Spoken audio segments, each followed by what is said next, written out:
I think in 2017, I played more new releases in one year than I have any other year. I made a conscious decision to try play more of the many new releases I get hyped for, and it was a decision I don't regret as I found some really great games to add to my personal favorites. The year started out with a bang with strong titles like Nier Automata and Persona 5, and the JRPGs kept coming. While somewhat hit or miss, there was something for every kind of JRPG fan this year. But there were 5 great JRPGs that particularly stood out to me thanks to their quality stories and endless amounts of things to do that made me really glad I played them. These are the 5 JRPGs I loved the most in 2017, and the 5 I will look back on fondly and remember as my favorite JRPGs of this year.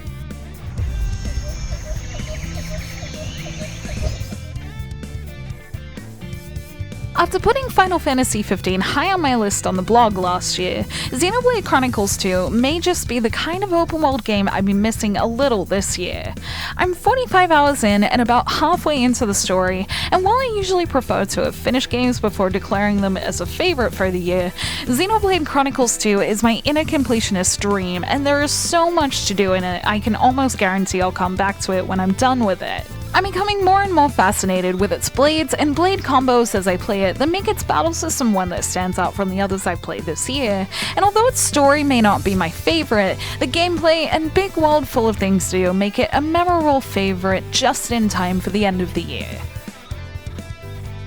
Combining unique gameplay and an emotional story, Blue Reflection was a 20-hour experience that really hooked me and surprised me with how attached I felt to it by the end of it. Between making relationships with the other characters and being a magical girl, playing through Hinako's character's growth from her sad beginnings after being unable to dance again made her a character I wanted to see grow, and along with the rest of the complex cast made a story I was interested in playing through. It's also one of my favorite turn-based battle systems of the year as well, with its own take on elemental systems matching to its story's theme, and the active elements added made it very engaging by making timing and ability choices all a part of battle strategy. All in all, Blue Reflection was an experience I'm glad delivered, and I hope sees a sequel in years to come.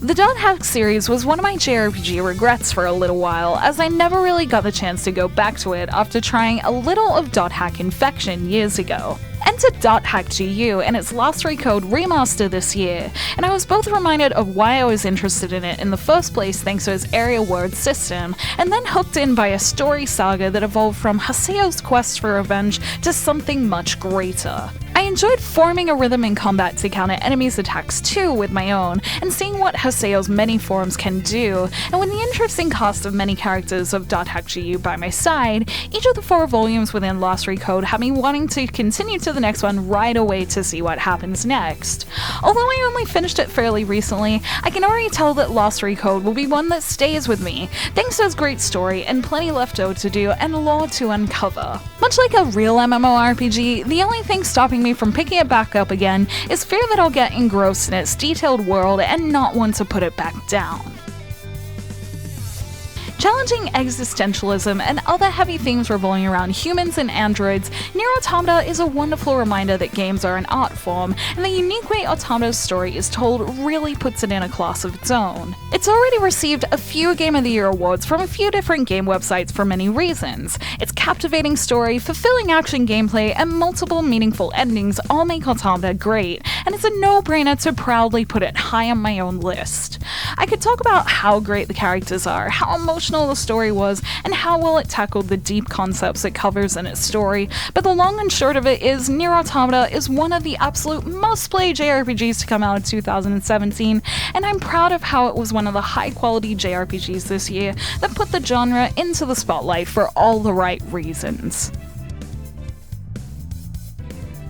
Game of the Year for me comes down to a few things: quality, the impact of a story and overall experience, and replayability. All of the games on my list embody most of these things to varying degrees, but there's one game on the list that gets the balance just right for me, and that's Persona 5. Persona 5 was mine and a lot of people's most anticipated game for this year, and it really managed to deliver. Its day-to-day gameplay was full of lots of things to do, people to meet, and ways to get the most out of your in-game time, a welcome addition to the gameplay I loved so much in Persona 3 and 4. On top of that, it features the best version of Persona's enjoyable turn-based combat that added things from older Persona games, like demon negotiation, that made it feel both like something new and what I loved in the first place. The incredibly stylish JRPG and its quest for justice against the warped members of society has kept me well and truly hooked. Between releases, I'm always itching to get a little time into my second playthrough to eventually get its platinum, and the amount left to do with characters and its world is one of the many reasons why it's my top pick for this year.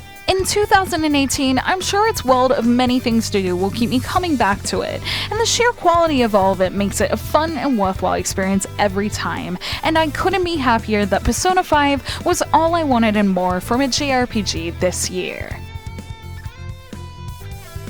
Thank you for watching this video. Let me know in the comments below what were your favorite JRPGs of this year and why. You can like and share this video if you enjoyed it, subscribe to my channel for more JRPG content like this, and ring that bell to get notifications on whenever I post so you don't miss a thing. Check out the blog at jrpgjungle.blogspot.com. I do everything I do here, but in written form, and you can find me on social media on Twitter, Facebook, and Instagram, all at jrpgjungle. In the description below will be links to those, along with all the games mentioned in this post. Happy New Year, and until next time, thank you, bye!